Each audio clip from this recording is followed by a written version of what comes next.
Hey there, Film Buds. Welcome back to the Film Buds podcast. I'm your host, Paul. And I'm Lauren.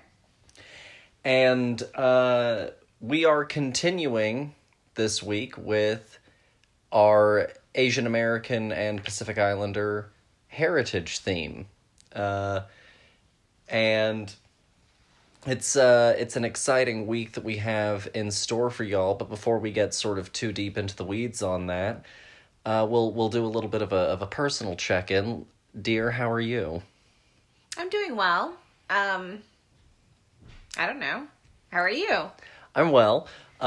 We've got some personal announcements that I was going to hold for the end of the show, if that's all right. Oh, yeah, that's fine. Okay.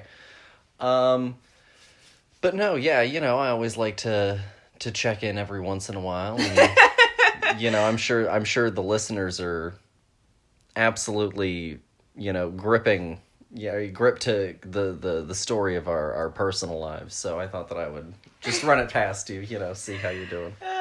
Delightful. Mm-hmm. Thank you. But no, it's a good week. I really enjoyed last week's episode. I think that it went really well.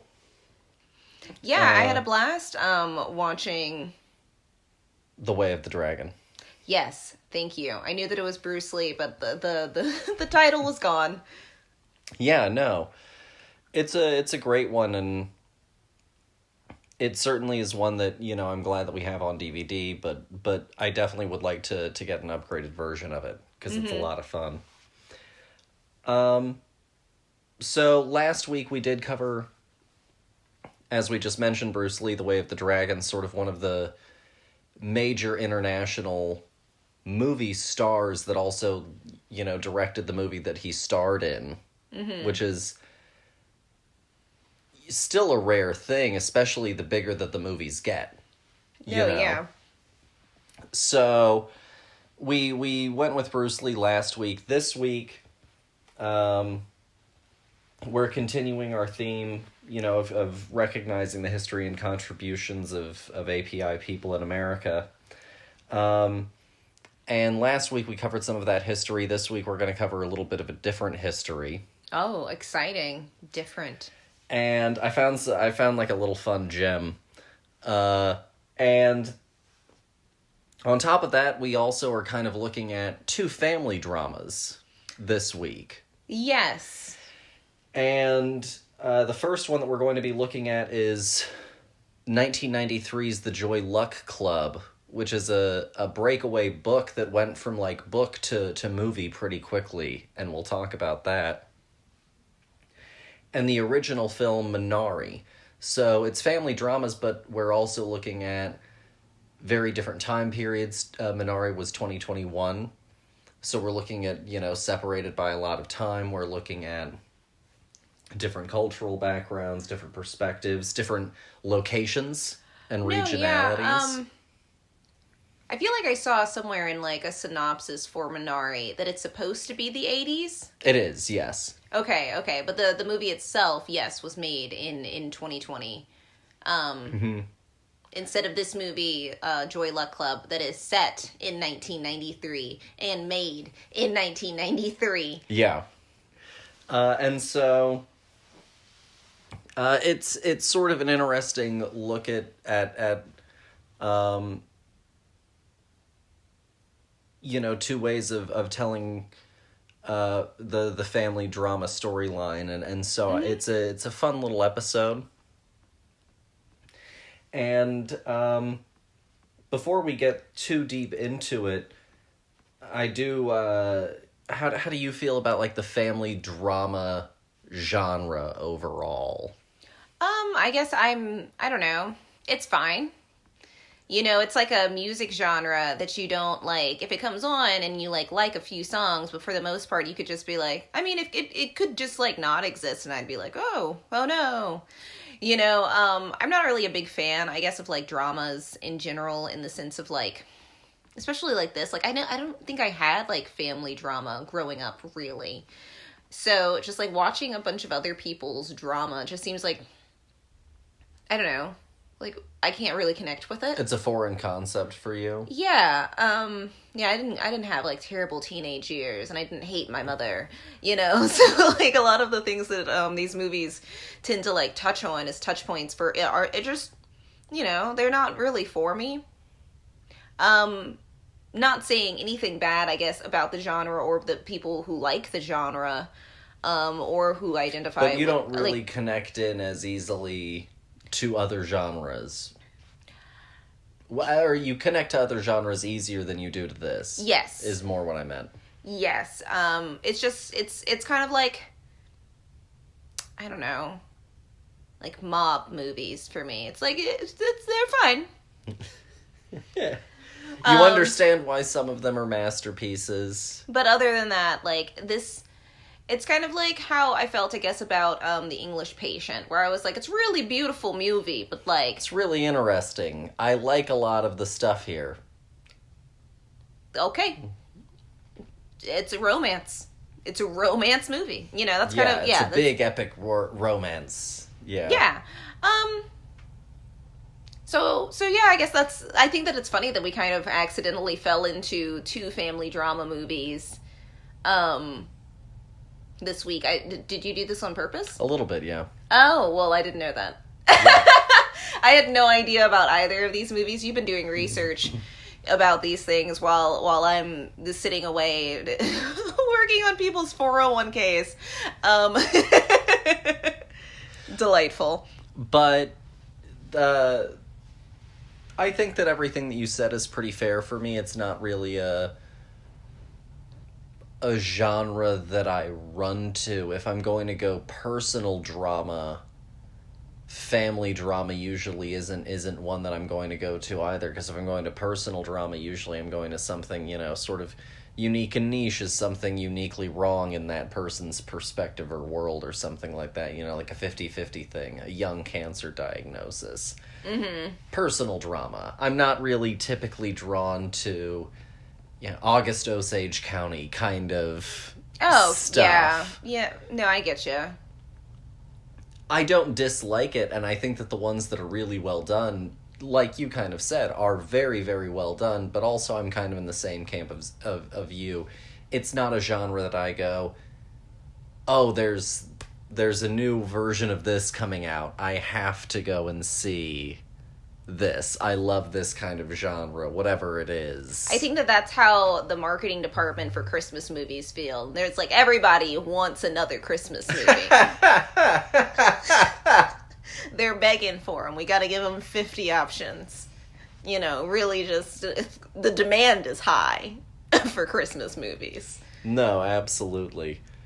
It's and I also feel like, you know, there's that bleed over also, you know, of like the Christmas movie and the family drama. Oh. And they're both kind of things that I'm distinctly not interested in. Yeah. You know, except for, I guess, like in Christmas movies, they at least like always have a happy ending, you know. Yeah. Things get tied up in a nice Christmas bow because it's the holidays. Some family dramas just leave it on a bomb, you know. No, honestly, yeah. You're just like, why did I watch 2 hours of this? I guess some good sort of family dramas, you know, that I sort of like, where like all of that sort of stuff is at the center point of it. The Royal Tenenbaums. Oh, that's fair. That's a great movie. That's a really great example of a family drama. Well, yeah, it's also a family drama that's totally up my alley because it's Wes Anderson, and you know I love him. Yeah, and it's a little bit more, because he also brings his very particular flair to that genre. That's what I think, tangential thoughts. That's what I think is so unique about Wes, is that he takes places that you wouldn't normally expect to see his genre or his visual style, his visual palette, and he puts it there anyway. Yeah, you know, it's great.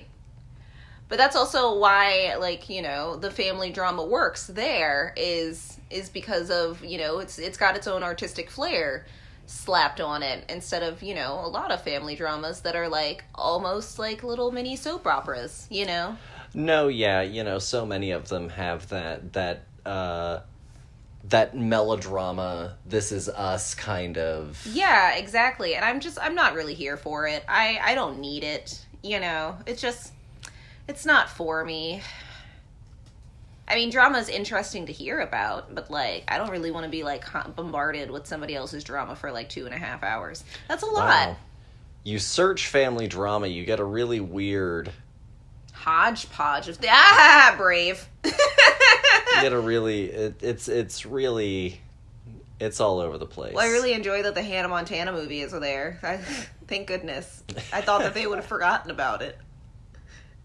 Oh, I guess they mean family dramas in the sense of like it's a dramatic movie for all families. Okay, yeah. I think that's what's happening in this Google search. Yeah. I think that Mrs. Doubtfire kind of works.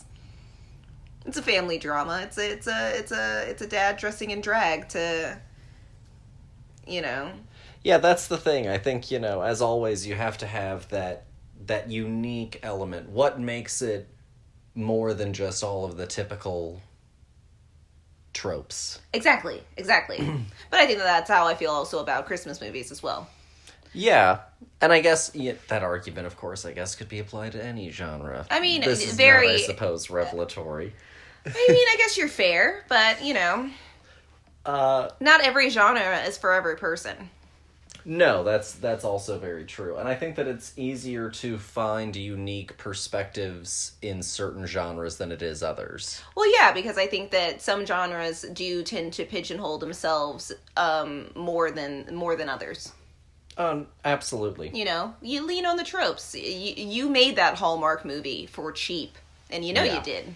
So everything about it is cheap, even the script. Moving on, I did want to, I addressed that I wanted to bring up some interesting history with y'all. Yes. This is kind of a little bit of a fill-in, there's only about 20 years from the last episode to now's history. Okay. And so in that 20-year window, a lot changes, but also not a lot. Mm-hmm. It's kind of steps forward, steps back in certain directions in certain places and things like that. So, but there's also some really interesting little pockets. So on the really, really broad spectrum, Asian inclusion in film continues to grow, and a lot, of stars are born from that period. One of the things that also happens is like the 70s, 80s, moving into the 90s, you get like the action movie boom, but especially the 80s, you get like the big action movie boom. And so you end up having a whole bunch of martial artists and Hong Kong and Asian filmmakers who end up becoming huge international names because of that ability and because of the desire for more of that. Mm-hmm. So that's good in the sense of course, that it is bringing together some incredible talent around the world, but also then you start to have a lot of like pigeonholing into, well, can you do that? Mm-hmm. So it's sort of those sorts of things, in terms of like progress across time of representation in the time period that we're talking about. Okay. Does that make sense? Yes. So, you end up getting people like John Woo, Jackie Chan, Jet Li. And overall, there are a lot of movies with Asian leads, or if there are movies with like all Asian cast, they're coming out of Hong Kong. There still aren't any movies made that have entirely Asian casts that are funded in Hollywood. Anything that has an all-Asian cast is probably coming from out of the country. Yeah, because, I mean, Hollywood, where are they going to find the actors? There's just nobody there. Ridiculous. And so, they run into all sorts of issues that we've heard time and time again when we've looked at different groups in film and representation. And, ultimately, of course, we do get to Joy Luck Club, which actually ends up being the first all-Asian cast from a Hollywood production. I mean, that makes sense. Looking at the cast of players that we have, I I highly doubted while watching it that this was filmed anywhere but LA. Yeah. Or like San Francisco. Exactly. Oh, okay, it was in San Francisco? Mm-hmm. Oh, nice. Good for them. And so that's kind of some of what happens in this 20-year window. Mm-hmm. The interesting little bit of history that I wanted to bring up that happens right after Bruce Lee dies. So he dies in 1973. There's this hunger, though, for more Bruce Lee. God, wouldn't it be great? Wouldn't it be great if we had more Bruce Lee?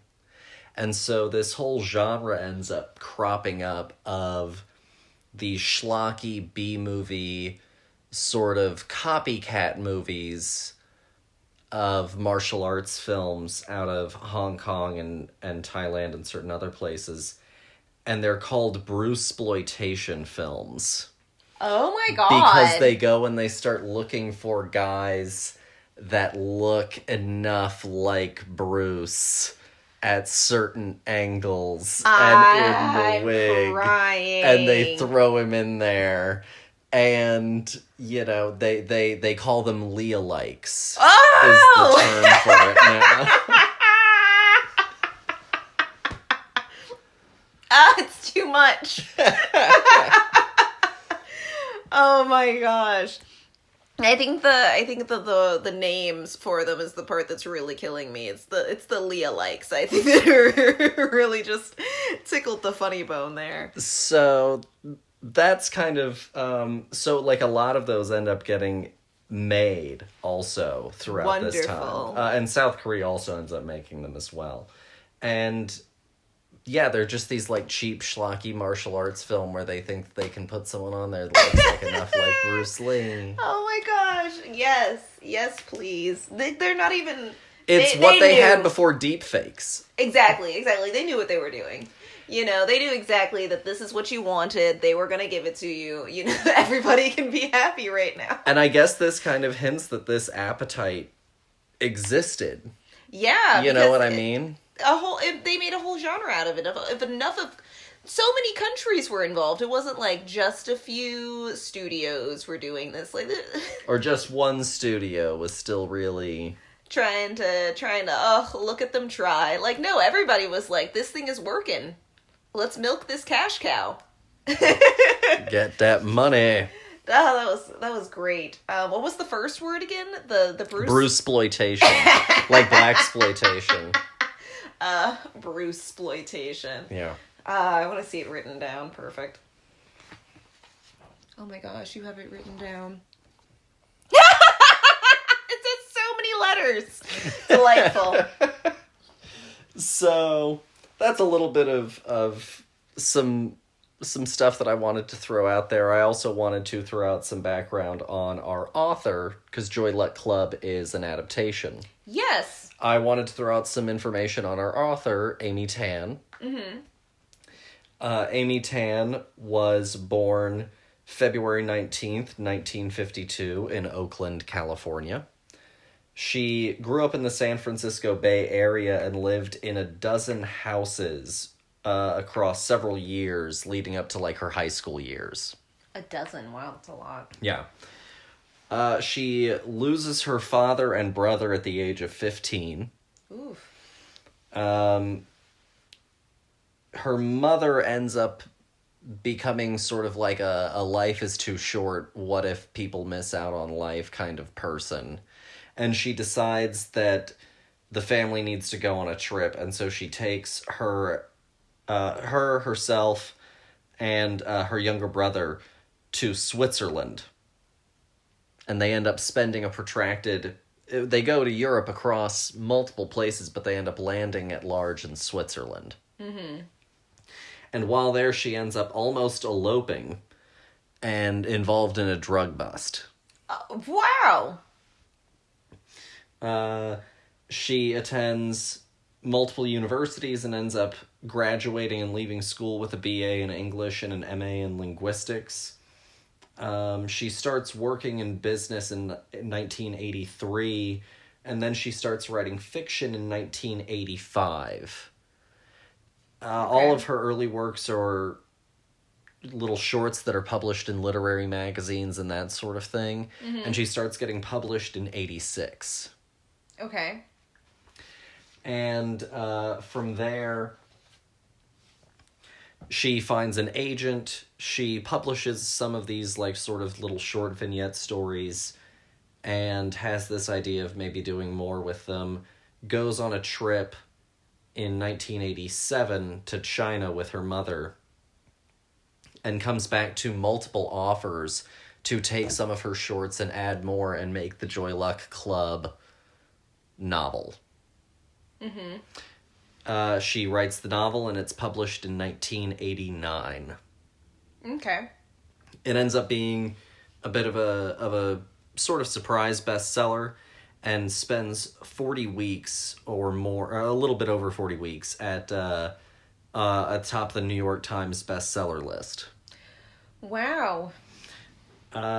She's, of course, gone on to write other things and do a lot more. Some of her other written works include The Kitchen God's Wife, The Opposite of Fate, and Sagwa. And she also wrote a novel called The Bone Setter's Daughter, which ended up getting adapted into an opera. And she wrote the libretto for the opera. Wow. Yeah, so that's a little bit of background on Amy Tan. You know, you saying she started writing, like, vignettes and such makes sense when, like, thinking about the movie itself. Oh, yeah. Little stories here and there that, like, are just, like, kind of, you know, stitched together through, like, a setting and a place, you know. No, absolutely. And I'm so glad that you brought that up, because that leads us into the Joy Luck Club, Perfect. which is what we're here to talk about. Yes, we are. So the book Joy Luck Club is 16 interlocking stories. Mm-hmm. Oh, 16? 8 women, 2 stories a pop. Okay. And it's broken up into 4 parts. And each part is dedicated either to the daughters or to the mothers. Okay. So the 4 parts are Feathers from 1,000 Li Away, 26 Malignant Gates, American Translation, and Queen Mother of the Western Skies. Okay. The novel has also been adapted to a play. Mm-hmm. Wayne Wang, the director, ended up reading the book, and he was a huge fan. And so very shortly after the book came out, he approached her and talked to her about wanting to adapt it into a film. They started working on getting a script worked out, working with a company. They ended up working with a company that was affiliated with Oliver Stone, and Amy Tan and Oliver Stone ended up having to, like, settle some beef. And so they work on this sort of script process. It's not really coming together because apparently you're raising the eyebrow at 16. The novel was kind of considered on a certain level to be almost impossible to adapt, because so much of it is so emotional and so in the characters' heads and so what's subtext and that sort of thing. Oh, yeah, honestly. That it was considered almost impossible to really accurately tell this story. And so they end up having a bit of a hard time figuring it out. And they bring in Ronald Bass, and he comes in, reads the novel, writes an opinion on it, and presents sort of how he would do it.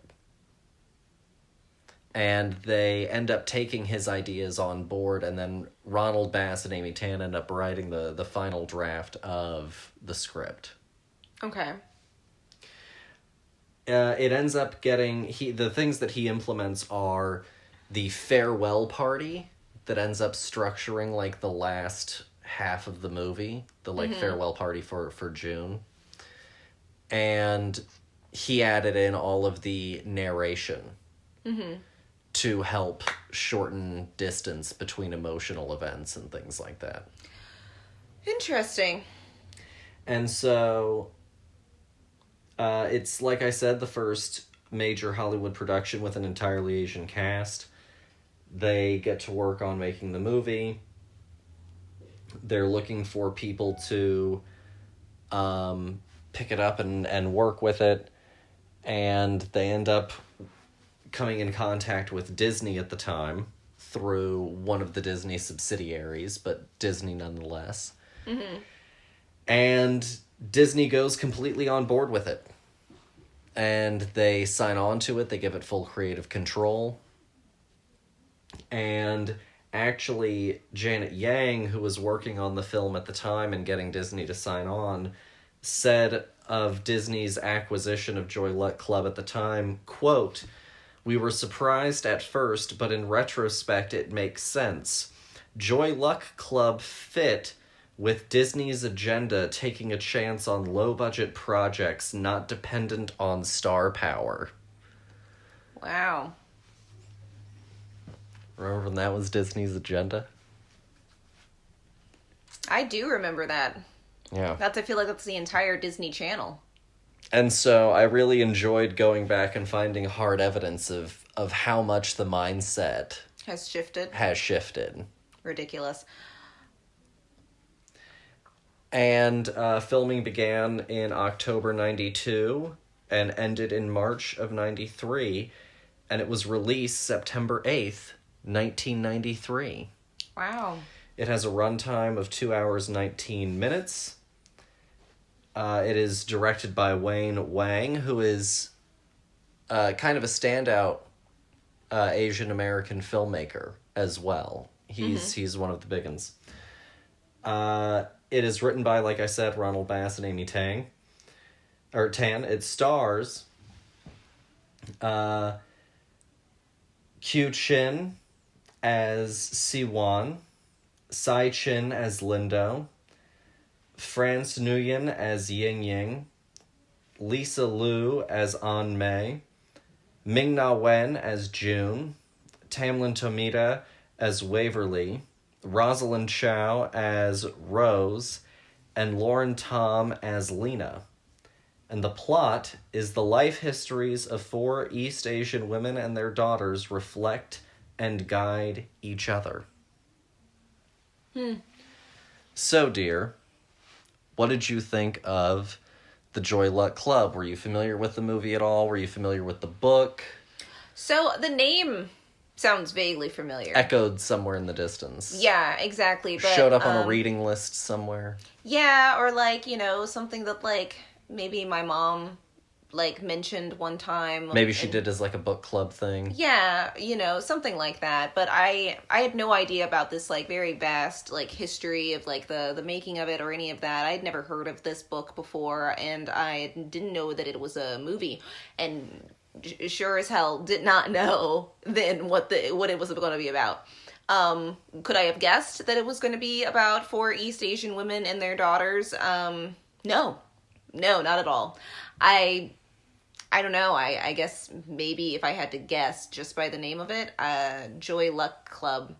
Sounds like one of those trip movies where somebody Sisterhood goes of the Traveling Pants kind of thing. Or woman gets her groove back in her 50s. Oh, I see where you're at, yeah. You know what I mean? And goes off to Italy. Eat, Pray, Love. Yeah, exactly.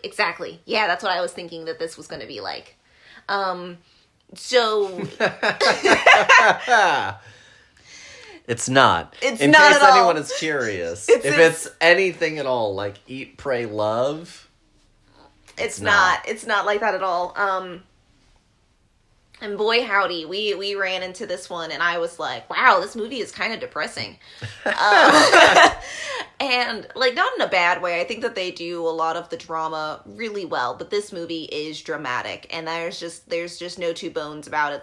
That's the base essence of this movie is it's a drama. It is. It truly is. It's kind of melodramatic in parts, honestly.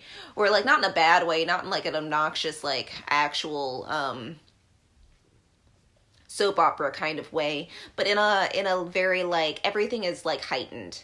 Everybody is on edge. Every emotion is right there at the cusp, and one wrong word and somebody's going to be in tears or in hysterics or something, like emotions are knocking at the door for this like whole movie. And again, not like in a bad way, but like it was just, again, wasn't what I was expecting at all. So we follow this like kind of, my best way to describe it is very like vignette story of like going through each of these women's lives and their relationships with their mothers, if they're the daughters, or it jumps all over the timeline. Yeah, it kind of, what ends up happening is it's almost sort of like Tampopo, where there's very obviously these pass-offs. Yeah, it's you kind of... You can very clearly tell. Yes, and when you say very clearly, it is so obvious because like a monologue and a scene will end and like the lighting will shift and the music will like do a thing, and then out of nowhere it'll start to like randomly focus on another character, and I'll be like, is it her turn? And then it'll be like, when I was a girl, and then the roller coaster would begin again. Or someone will come by and drop some sort of line, and the person will be like, but not always. And it'll be like, oh, there.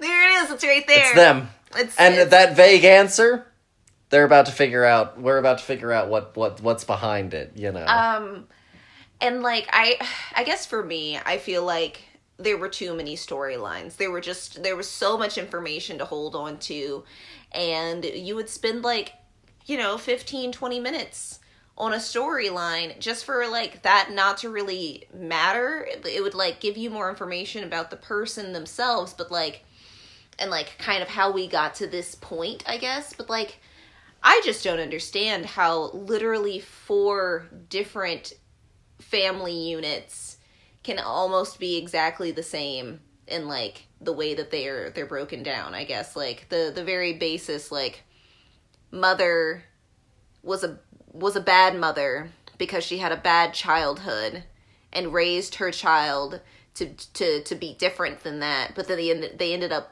becoming their mother and becoming like a bad mom and like having bad relationships. And like by the end, like everybody is like, cordial and has figured out their stuff through just like weird, I guess, family on family therapy.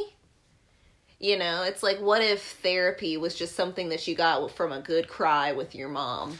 No, it's very much a sort of, what if catharsis was you just sort of ramrod confronting it sort of bluntly. Yeah. And whatever sort of came of that, which in this case was always good, fix the relationship. Exactly, yeah. And I just felt like because there were so many storylines and so many times when we kept doing the same kind of like, and then now there's another sad tale about someone who had a bad childhood, that it got to be really hard to figure out who was who at a certain point. Like, I needed these people to almost like hold up signs with their names on them at a certain point, because we would go back in time. We would go like into normal time, and they would have this cast is enormous because everybody had to have a child version and like a middle person and then their person now. And like, I couldn't, of course this book was a nightmare to try and make into a movie. Like, it's chaos. I wouldn't even know where to begin with breaking this thing down and like trying to do this. I might have broken it down to maybe 3 families, maybe even 2. I think that cutting it in half was a generous bite. Well, I think here's the thing. So I really, first off, I was not overly familiar with the movie or the book. Again, I had heard of it, but just in the sense of hearing of it. Yeah. And so coming to it, I didn't really know much more than vague idea of the plot. Ooh, you had more than I did. And it was not a lot. It was essentially like, it's a family drama about like mothers and daughters, and that was essentially like all that I had, kind of. And so sitting down and finally cracking it out, You know, it's 2 hours 19, and I think to your point, I think that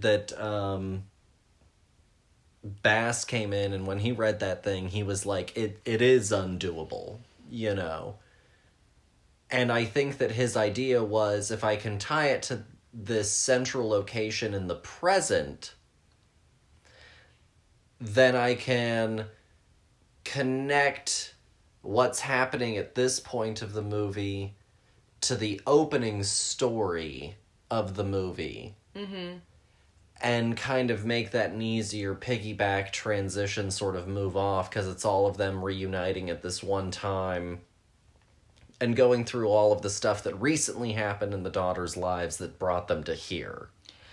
And Yeah. I think that works theoretically, but I think to your point, again, it is too much. I think it's a lot to put down into 2 hours and 19 minutes. We're not even talking 2.5 hours, where it was a long movie, but we had good time with these people. We're talking 2 hours and 19 minutes for 8 characters to all have their own story time. Let me do quick math.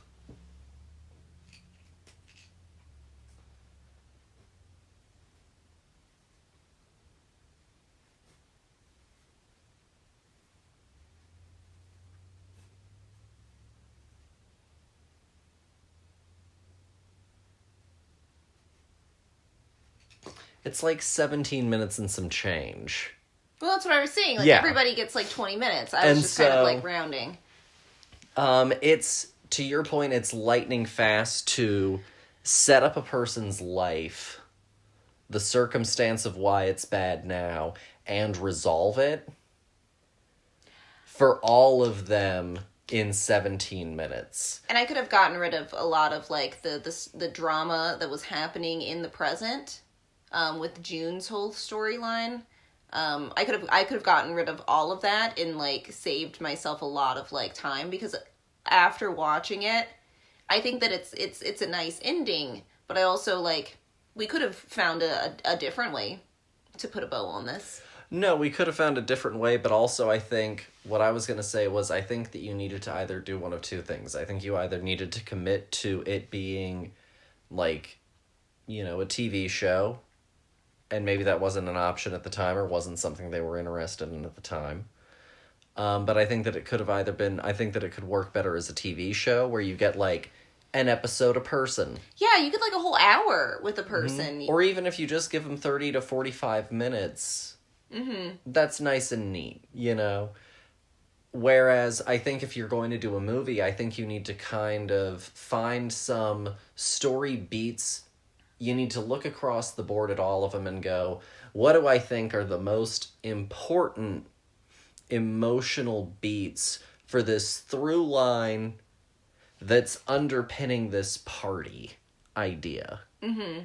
And I think that involves you then having to go through and cut a lot of stuff and end up tying a lot more of your anchor narrative to June, her mom, and then probably a little bit more so Auntie Lindo and Waverly, her rival, and we make that our driving force of the narrative. And we trim, no offense to our other two storylines of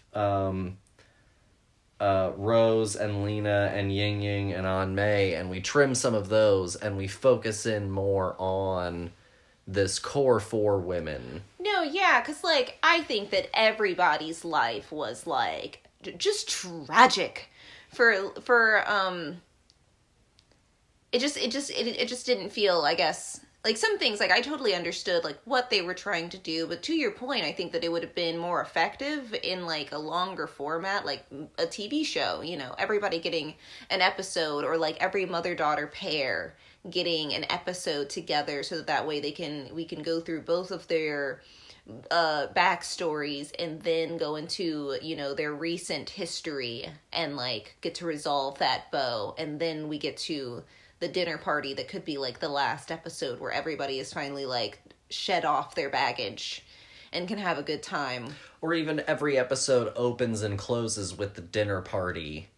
Oh, but from a different perspective, Yeah. from like who we were with that episode.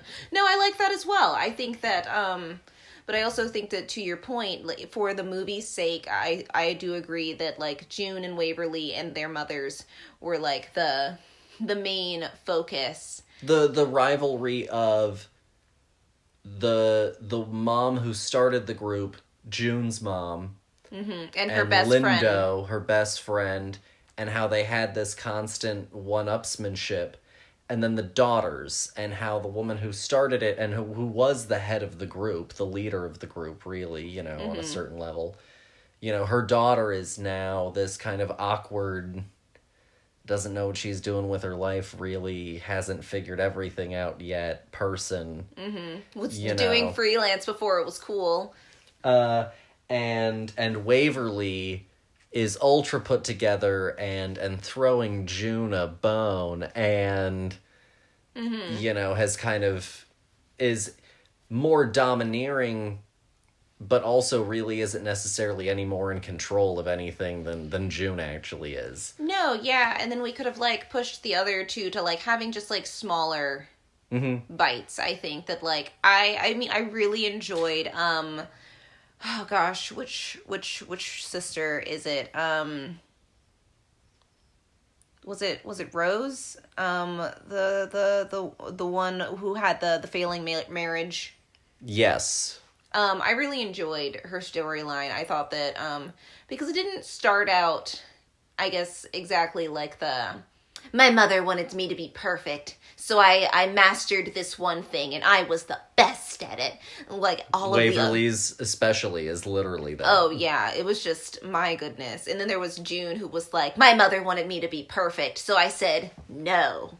But I really enjoyed Rose's because she got to we started with her relationship with her husband, instead of it being like, or if we did do some children things, I honestly couldn't tell it at a certain point. But I really enjoyed her like evolution of their relationship, and them falling in love, and then her like, you know, going through this whole monologue of how she shut herself down in order to fight for his love that she already had, but like in her head it was like something that she could lose at any moment, and she had to constantly keep like reproving herself to him. And I thought that was such an interesting and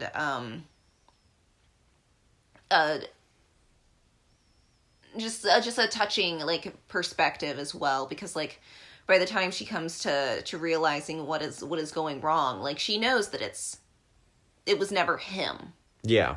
It was always something that she was projecting onto him, because she was afraid, you know, but also like they just didn't talk to each other. And I loved the fact that like he wanted to be with her, but she kept putting up these walls, you know, to try and save their marriage. And I just thought that was such an interesting storyline, and I thought that it was more interesting for sure than the like June has twin sisters in China storyline, which I was like, oops, if we just just chuck it. Well, and no offense to Lena and her whole split the money husband, but also, you know, as far as if we're looking at this thing as a movie, and we're trying to figure out how to streamline this thing, and we can't make it long, you know, the studio has said we can't make it long, then that's probably going to be one of the earlier ones that I go to cut, is going to be Lena and her whole storyline of the splitting of the money evenly kind of stuff. Honestly, I totally had forgotten about that one, and I was the most exciting part for me about that that whole scene was the fact that the husband is the dad from the Goonies. I was like really excited to see that particular actor, and then other than that, I was like, I my brain, there's just so much. It was also, if I'm not mistaken, in Batman and Robin. He is one of the two scientists that get frozen at the telescope when Arnold comes to Oh. attack. I think he's also in The Closer. And Arnold shows up and is like about to take over the place, and he looks, this guy who's been in the newspaper is like a known criminal, and goes, "Who is this nutball?" That is him! Perfect. No, yeah, that was like the most exciting part for me, was just to like see him do something different. Yeah. And then the rest of the scene was kind of mute for me. And I don't know, I guess for me it's so much content literally smacked into a movie that is constantly going. There's no real relief from the emotional baggage of the film. No, because you constantly have to be starting the next story. Yeah, and every story sucks. At the end of the day, they pulled all of the heartstrings out in this thing. It's not like whether you like this movie or not is irrelevant. It's not like Love Actually, where some of the stories are kind of a little bit lighter and a little bit funnier. Yeah, they've got... some of the stories are a little bit heavier. That's what I mean, I guess. It's like... every story is almost exactly the same, but so different that it's literally hard to keep track of whose storyline is whose. I couldn't even remember people's names for a while, even though every time somebody like came into the room, they were like, "Waverly," like it didn't matter. It didn't matter. They could have been using pronouns the entire time, and I would have been like, "Yep," I would have been just that much closer to remembering who each person was. So if you had to rate the Joy Luck Club out of 5, what would you give it? I think I'm gonna give this movie a 3. Where it strides, it's doing a great job. I think that the acting is phenomenal. I think that they are doing a great job pulling all of these emotional heartstrings. I just think that this movie is hefty. I think that it's too full of stuff, and honestly, it's really hard for me to keep track of just all of the information. And like, I don't know if even on a second watch that I would be like, I've got it. Yeah, exactly. And I understand why people really enjoyed this movie. Like, watching this movie, I was like, so this movie was nominated for an Oscar, right? Yeah. Like you can see it. You can see it. They're monologuing everywhere, and everybody's doing a phenomenal job with that. But also, it's a soap. It is. It's ABC Family soap opera. Right here. No, I get where you're at. I'll go 3.5. Okay. It definitely tends toward that melodrama side, but I think that I was really enchanted with a lot that it had to offer, even if I don't think that it executed it all as well as I could have liked, or felt like it was as focused as it could have been. And I was honestly also very charmed with all 8 women. I thought that all 8 of them did a great job. Oh, no, yeah, totally. I agree. I just have to pull a shout out for the dad that came in the fourth quarter of the movie that I didn't know that she had a father. I loved that. Who is listed as... June's father. June's father. That's how you know he's important. That's it. That man popped out of absolute nowhere. We had been so focused on these women that I assumed that all of them had lost their husbands. Like, nobody was still married. And he just popped out of left field. And he was delightful. He was adorable. But June's father. Love him. So... Moving off of Joy Luck Club, we now move forward to 2021 with the film Minari. 2020, excuse me. It came out, it had its debut in 2020. It was released in the US in 2021. Oh, interesting. Wait, where was it released before? It made its debut in like the film festival circuit. Oh, copy. I was thinking like a different country. So it is written and directed by Lee Isaac Chung. And he originally, instead of doing this movie, had wanted to do an adaptation of a book called My Antonia. Chung is a very intelligent man. He's a part-time professor. He ended up actually being a professor over in Asia somewhere. I can't remember off the top of my head. But he wanted to make this book, My Antonia, into a movie by Willa Cather. And she does not allow adaptations of her work. Huh. And with that sort of in mind, he wasn't sure what to do, so he decided that he would go and he would pull on some of his own childhood as a baseline for the story. And so he grew up in Arkansas. Mm-hmm. And so he went and he just wrote down like a few memories of childhood and was like, okay, these are going to be the basis of the script.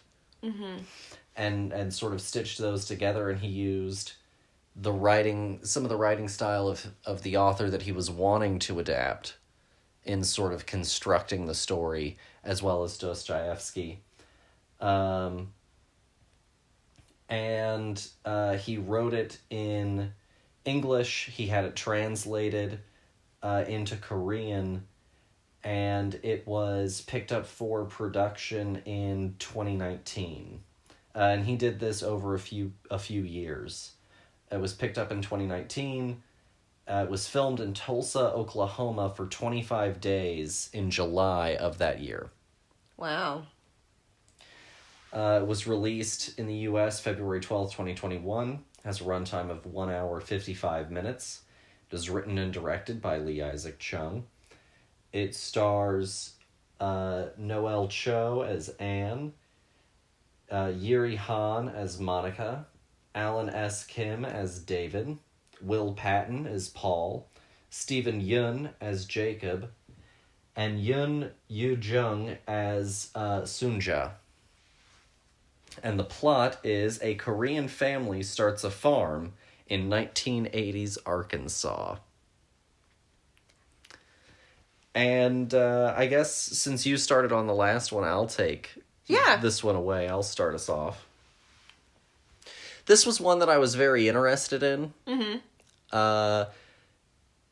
I wasn't on social media at the time, but it was one that I was still seeing pop up a lot of places. It was being talked about, and so I certainly had a lot of interest in it, but it was also kind of, weird time, and we weren't, I think, really catching a lot of new stuff at that time. We're always really terrible about catching new stuff in general, but that's beside the point. Well, it's because most of our watching is for this, and so it's all in like a past thing.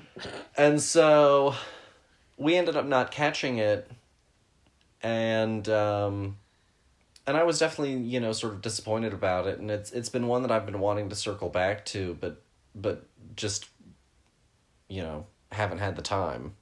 Because when we aren't doing stuff for this, it is either going and catching up on something new or watching something that's an old favorite. Mm-hmm, yeah. And so it hasn't been one that we've really come back around to. And I was aware of some of the controversy about the movie as well. When it was released, or when it was nominated for the Golden Globes. It ended up getting nominated in the international or foreign language film category, because over 50% of the dialogue was in a foreign language. So even though it's set in America and is about, an American family, it still ended up being in the foreign language category. And it was a whole brouhaha. I mean, understandably, I think that's fair. I understand why it ended up being put there, but I do not think that should have, I guess, been its only No, spot. I see where you're at. Does that make sense? Yeah. And so, going into it, I knew about as much as that plot implied. Ha! And I knew that I love Stephen Yun. Yeah. I loved him from the Walking Dead days. I liked him in Okja.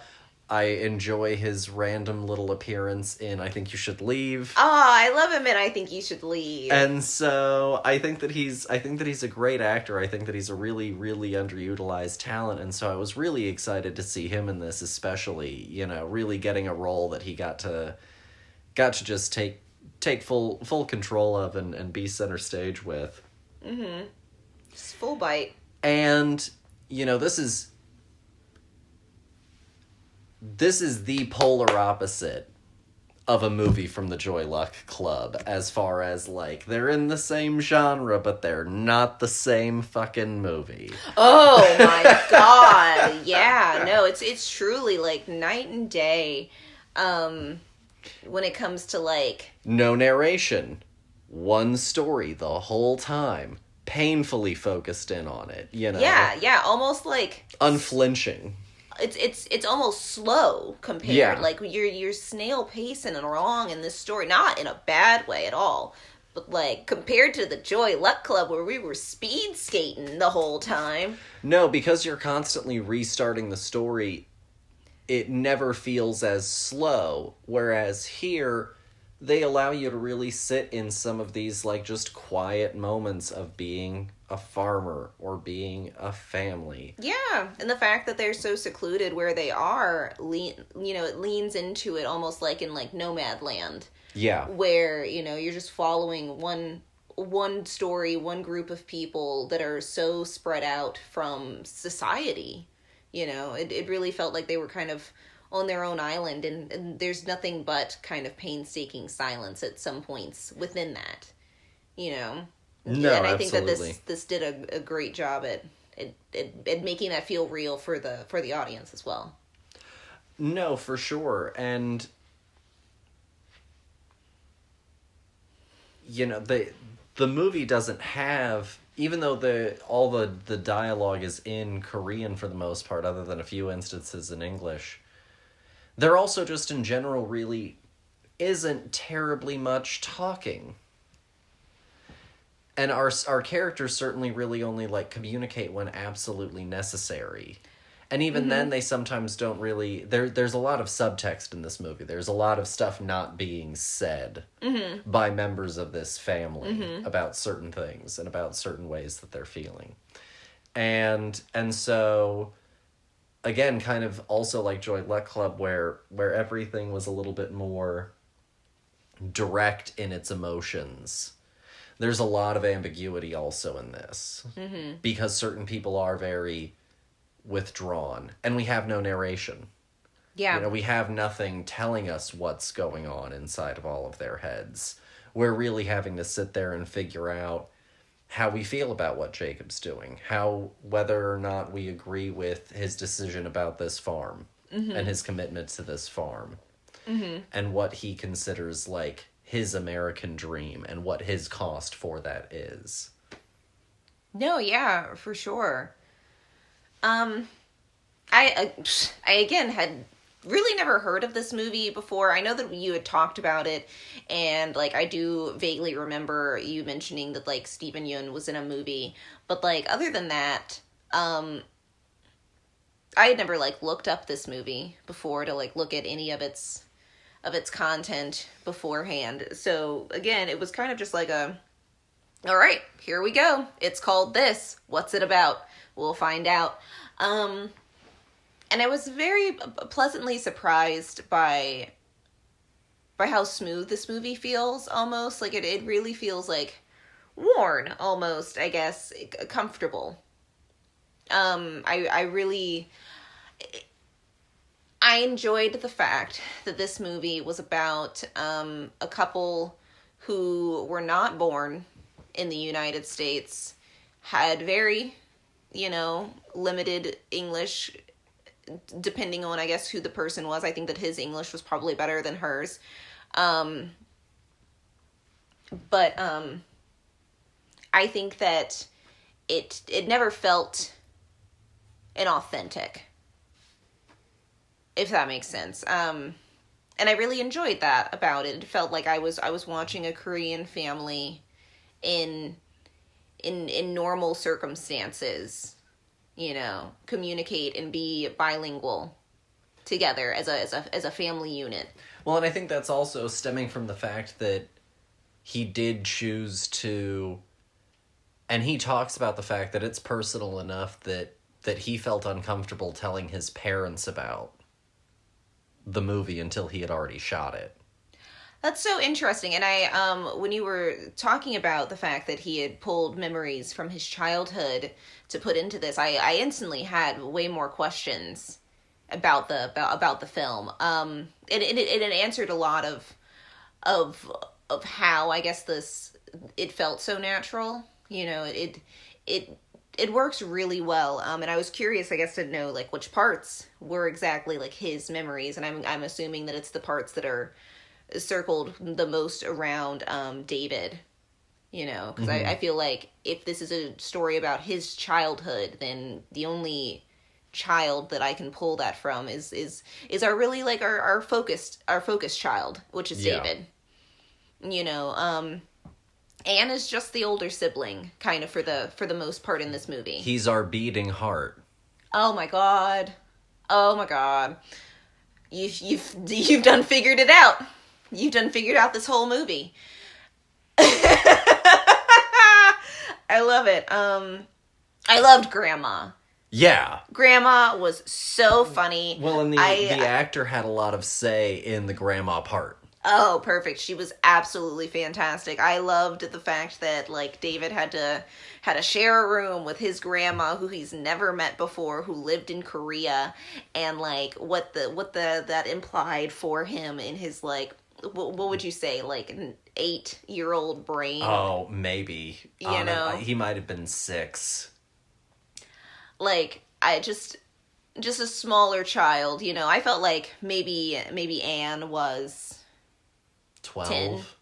10, 12. Yeah, I was thinking like that age more so. But I absolutely loved this, like, their relationship and him being like, you don't act like a grandma.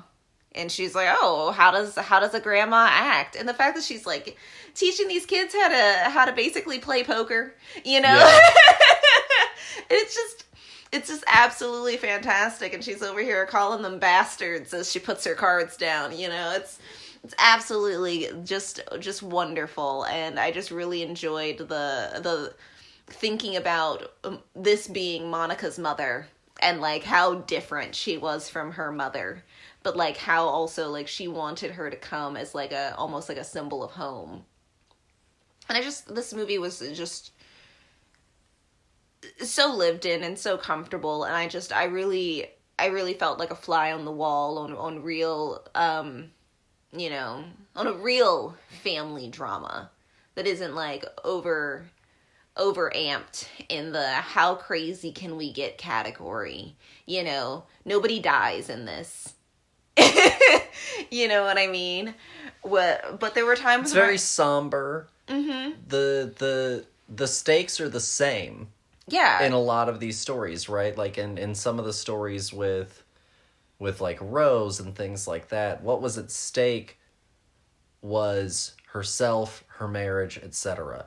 What here is at stake for Jacob and Monica a lot of the time are their personal stakes, their marriage, you know? And so it's the same sort of grounded story, but you're right.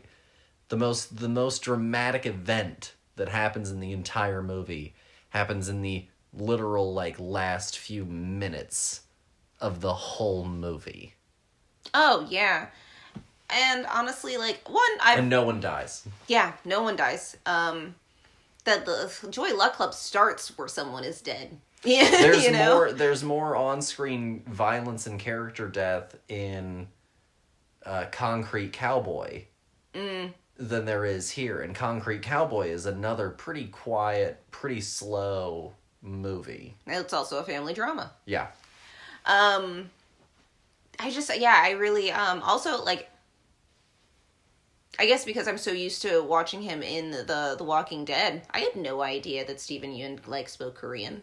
And spoke it that well, you know, to do a whole movie. You know, I guess he's never had a reason to in the things that I've watched him in, and I guess I just, you know, just assumed he couldn't, you know, Well, and Yuri Han is from South Korea, and she thought that she wasn't going to be able to do the movie, and so she had suggested another actor from South Korea for the part. Mm-hmm. But she ended up still being able to come on and do the role. But she felt that it was important, that it be a South Korean woman and a South Korean actor that get the part. And so she went and like picked out her own sort of like replacement had she not been able to do it. I think that's amazing. I loved watching this kind of like, you don't really get to see this age range, I guess, of a family. Does that make sense? It's usually like older parents with older children or younger parents with younger children. It was kind of interesting to see these, like, I would say they were in like their 40s with their like, late 30s, early 40s. Yeah, they were, gosh, not too far off from like where we are now, but like if we had kids in our early 20s. Yeah. It just trying to figure it out. And it kind of works out perfect that this movie came out in the middle of COVID, because it also kind of feels just like a COVID movie a little isolated. Bit. Yeah. Gosh, there's so many other people also in this movie other than the family that, oh gosh, where is he? Will Patton. Will Patton from Halloween. Yes, as Paul, this like evangelical seer of spirits, and just farm handyman. Exactly, and gosh, he does such a good job. It's such a different part. I loved watching him in this movie. It was so weird, but like in a kind of like an endearing way. It's a big turnaround from him being, I'm gonna blow this motherfucker's brains out. No, honestly, yeah, where he's just like, oh gosh, this weird ritual of carrying the cross. Every Sunday. Do people do that? I don't know if people do that, but I understand it. It's like a weird form of meditation. Yeah, it's kind of like, I guess, going for a run, but in like a different way. It's a headspace thing. You've got to carry this big cross. You've got to meditate, the burden of Christ a little bit. Yeah, and I think that's probably more what it is, understanding the hardship instead of just sitting in church, I guess. And listening to some weird guy just spout off some stuff, because also we do see the church side. This movie's really interesting, and that's the other thing about this movie, versus the Joy Luck Club, is that since we are so hyper-focused on this movie, and we are slice of lifing it, really examining everything about this family at this time, we even examine what it's like for them to go to church at this time. Mm-hmm. In this place, rural 80s Arkansas. And it's a little bit of an odd place, and their pastor is a little bit of an odd guy. Oh my gosh, when he literally like forces them to stand in the middle of like a sleepy southern church, like nobody cares. And so it's quite the thing, and you can really go in and explore all of these things and all of these avenues, and look at all of these interactions and mine them also for, this being one of the only ways that they're interacting with the outside world either. Yeah, because again, they're so isolated on the farm. And we don't follow the kids to school because that's not important. No, and honestly, like, it got to the point where I wasn't sure if the children were actually, like, going to school or not. Yeah. Because it was the whole issue of like who's watching the children. Yeah. I for a little bit there I was like, maybe either A, it's summer and there is no school and they're just taking this bus to the church, or B, these kids aren't in school and so they're just kind of, because of how nomadic their lifestyle has been, it's a really heartfelt movie, and it feels it in like in every bit. I love the fact that it's called Minari after the fact, because I didn't know what Minari was. It's a plant, for people who do not know, that is used in a lot of meals, and it basically grows like a weed. It's called, like, I think, like, water drop celery is another name for it. Okay, cool. I've never seen this before. It's not at the Harris Teeter, so I mean maybe it is. I don't know. Probably not. But I loved the fact that it was kind of like this weird symbol almost, and like a saving grace. It was just a beautiful story that, like, even at the worst of times, there's always hope. I think is like the kind of the takeaway from this movie is, like, without hope you have nothing. Yeah. And, like, sometimes you have to work for it, but hope, you have to sow it into the ground. Yeah. You have to sow it in your family. It's just a beautiful story. Honestly, I really enjoyed this movie a lot. So if you had to rate Minari out of 5, what would you give it? I think I'm gonna give this movie a 4.5.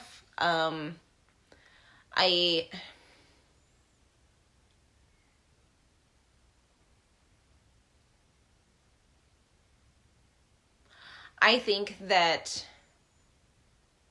this movie is unexpected and really just touching, truly, to watch. I think that it is a wonderfully crafted film.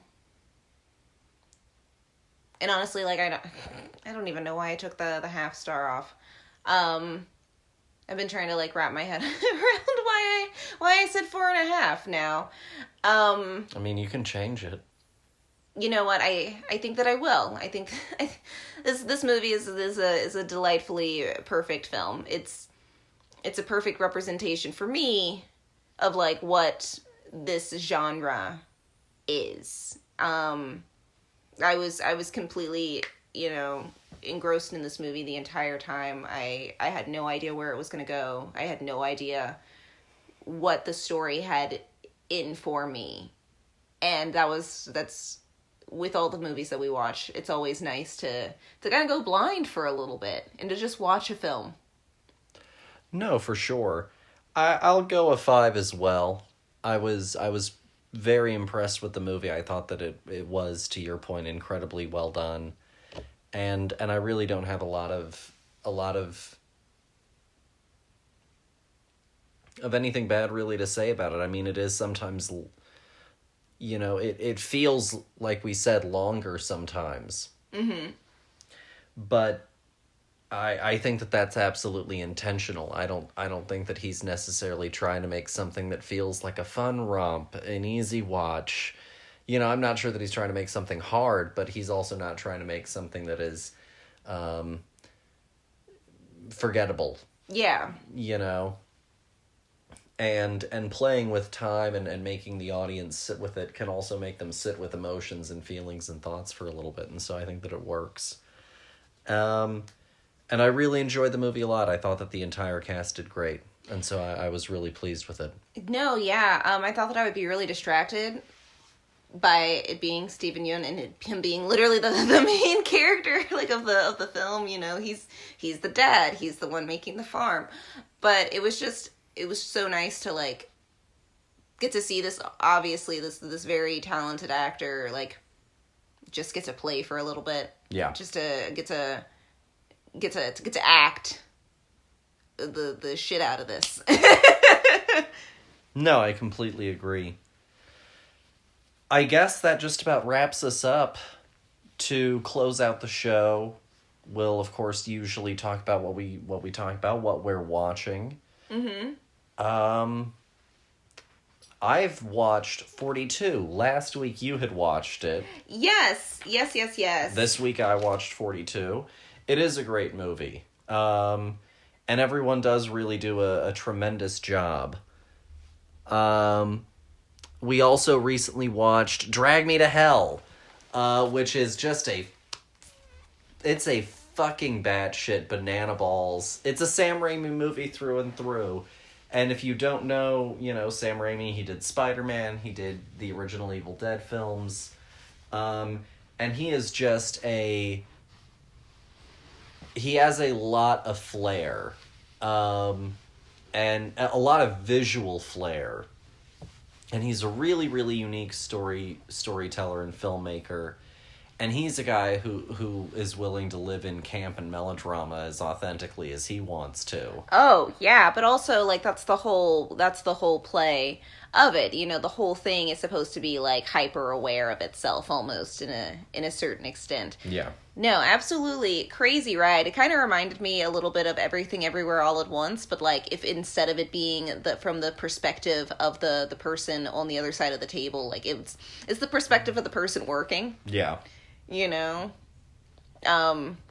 Gosh, I felt like this movie was exactly what I do almost every day at work. It was hilarious. I was like, wow, look at just a different version of what I do. A different boring mathematical job that for any normal person means nothing. Yeah. But beyond that, not terribly much that we've been watching. No, I haven't gotten to watch anything. We've been a little bit busy lately. I haven't really been watching that much. So I guess we'll move on to news. Mm-hmm. Do we want to do the personal news now, or do we want to do the media news? I guess let's do media news. Okay, so the media news. The first bit is, of course, Hayden Panettiere is returning for Scream 6. She's bringing back the Kirby character. Delightful. I couldn't be more stoked. I love the Kirby character. She is the standout new character of Scream 4. And I was devastated when her character, I guess seemingly, spoiler alert maybe, died on screen. But I guess she's back now, so well, I guess we're honestly, gonna retcon. It's not a Scream movie if they don't casually give you a throwback in an unexpected way. And so I'm so pumped to have her back. She's such a great character, and Hayden Panettiere could have been such a great Scream queen. She was really doing a lot of horror stuff for a little bit of a run there, and she could have been such a kick-ass Scream queen, with Scream 4 being... Honestly, like, her career kind of just tapered a little bit for a while there. I think that she kind of walked away from the screen. But I'm hoping that this, of her being in Scream 6, will be kind of like a resurgence of her career, and we'll get to see more of her acting again, because I think that she's fantastic. Her Bring It On movie is, like, not my least favorite of the Bring It On sequels, which is really saying something, because there's 50 of them. There aren't as many Bring It On sequels as there are Air Bud sequels, though. I mean, that's fair, but Air Bud hasn't been a musical yet, so... That we know of. Perfect. I've got the perfect dog to audition right downstairs. You got the pipes. That's right. Gemma for Broadway. The next little bit of news that I wanted to bring up was another little bit of casting news, which was that Ncuti Gatwa from Sex Education has been announced as the new Doctor. He's going to be the Doctor Who, that is. He's going to be the 14th Doctor. I love the way that you kind of, like, alley-ooped it up into your own joke.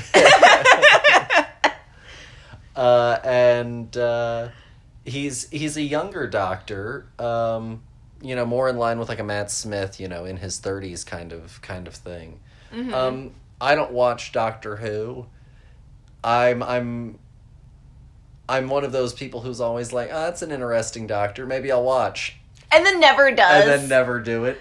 My gosh. So, I've watched the new version of Doctor Who, because, like, honestly, I don't even know where you would be able to find the old Doctor Who episodes anymore. I tried watching, but I guess whatever streaming service I was using at the time only had, like, 3 episodes here and there of, like, each of the Doctors, and I was like, well, that's bullshit. I'm just going into the middle of a whole storyline. Like, I don't know, I literally don't know what's going on. You're just giving me the greatest hits album version of, like, the old Doctors.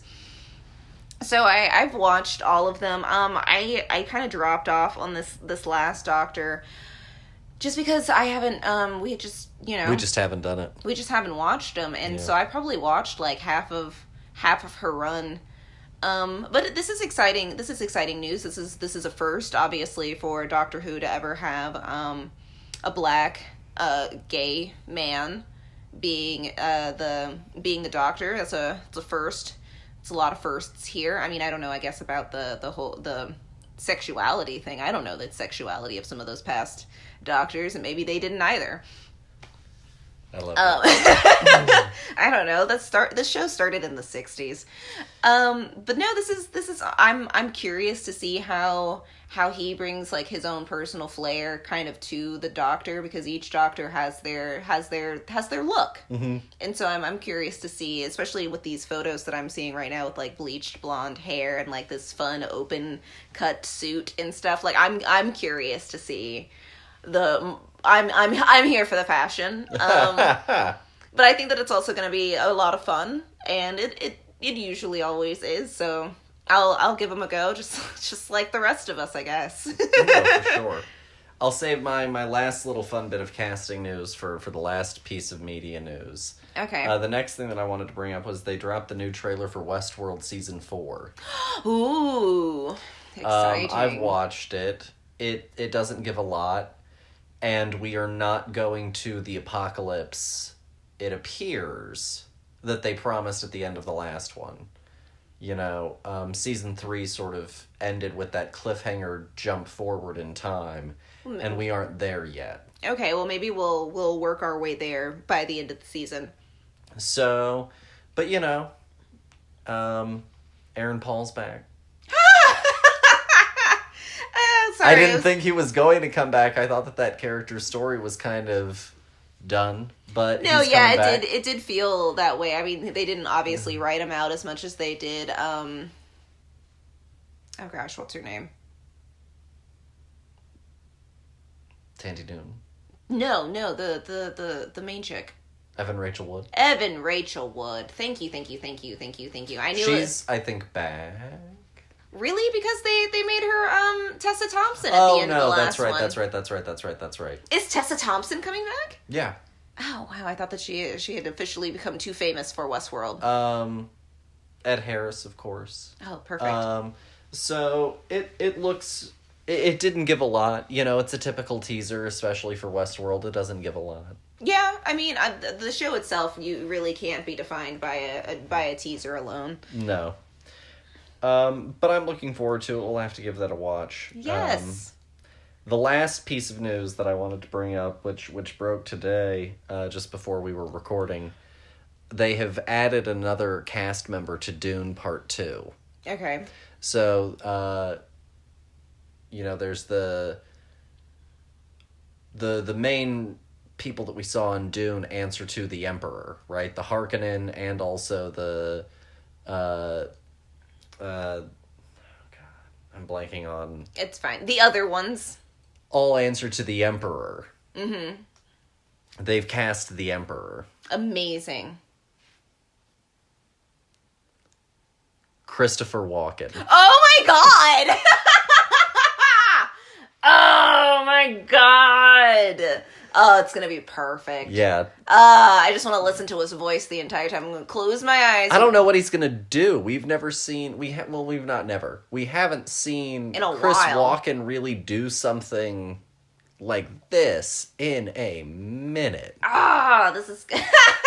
I'm so pumped. I can't... This is the only reason I'm putting it down on record. Christopher Walken is the only reason I want to watch the next Dune movie.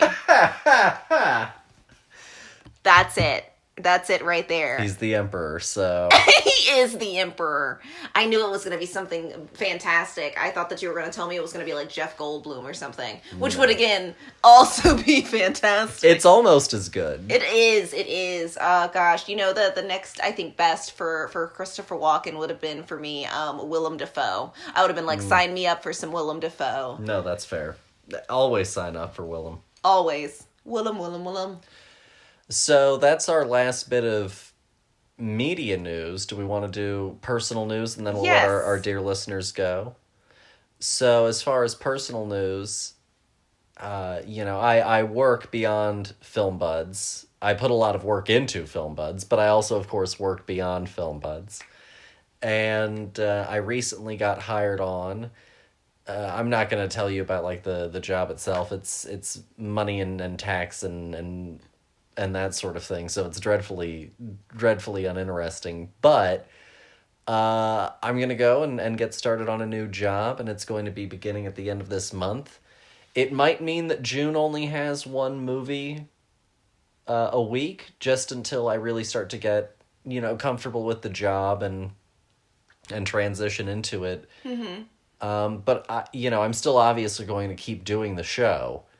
Yes, no, the show isn't going anywhere. But I've got some money coming in. If anything, some money coming in will hopefully make decent money. I mean, will hopefully make the show better. Well, yeah, I mean, we'll put it into the things that we love. Yeah. And then Lauren, yes. Do you want to share it, or do you want me to share it? Or? Sure. I can share. I got a promotion. Yeah, there it is. So out of nowhere, we've gone from, just having Film Buds to both of us being working adult people. Yeah. And the pandemic has been hard for so many people in so many different ways, and has affected everybody in innumerable ways. Still affecting. Yes. And the pandemic really kind of shook us personally off of the expected path, I guess I will say. But this is exciting. At least this is exciting for us, It's getting back on the where we want it to be at this point in our lives. And it's these are good things. Yeah. So, whether or not you're excited for us, we're excited for us, and that's all that matters. We hope that you're doing well. But if you're also having a hard time, you're certainly not alone. We have been there through hard times. We're just having a celebration now. Hard times come and go. Well, yeah, but the hard times make the times that aren't hard stand out that much more. And so, this is a good thing, and we're happy to share it with y'all. Yes. This is breaking news, hot off the presses. Literally today, both of these things happened. Yeah. Almost within an hour of each other. It was crazy how quickly those dominoes fell. Honestly, if I had planned it out any more perfect, it wouldn't have worked. Exactly. So that's all that we have for y'all this week. Please go and follow us on our socials. They're all linked down below. Send us a question at thefilmbudspodcast@gmail.com. Check out last week's episode, The Way of the Dragon. It was a great episode. And that's pretty much all that I have for y'all. Dear, do you have anything else that you want to leave the listener with? I don't know. I mean, have a good time. Thanks for if you're a return listener, thank you for coming back and giving us another go. If you're a new listener, welcome. We've got so many more things from the past. We've got so many new things for the future. It's been a blast, honestly, getting to do this every week for you guys, and thank you so much for giving us a listen, for giving us a chance, for giving us your ear. It's truly an honor. No, well said. And without any further ado, we'll go ahead and let y'all get along with your day. Y'all have a good one, and we'll talk to y'all next week when we do some documentary film. Ooh, documentaries. I'm not sure if we've ever done a documentary on the show at all. We did the docuseries about 9/11. That's true. That is true. But we haven't done any, like, documentary movies, I suppose, No, for the I don't show. think so. So this will be a little bit of a first. It's definitely either way a limited kind of thing. We don't do documentary often, so definitely come back next week for that. And stay safe out there, y'all. Bye. Bye.